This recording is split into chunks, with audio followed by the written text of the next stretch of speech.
এই কোরআন এসেছে কেন এসেছে? শুধু পড়ার জন্য আসে নাই।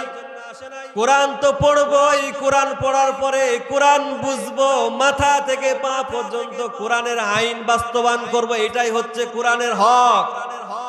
আমরা শুধু মনে করি কোরআনটা পড়বো, কোরআন মুখস্থ করব। না না, কোরআন শুধু পড়বো মুখস্থ করবো এমনটা করতে হবে না।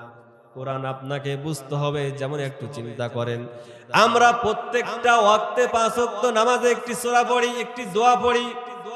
দোয়াটা কি? দোয়ার মধ্যে আমরা বলি ইহদিনাস সিরাতাল মুস্তাকিম সিরাতাল লাযীনা আন'আমতা আলাইহিম গায়রিল মাগদুবি আলাইহিম ওয়ালাদ-দাল্লিন।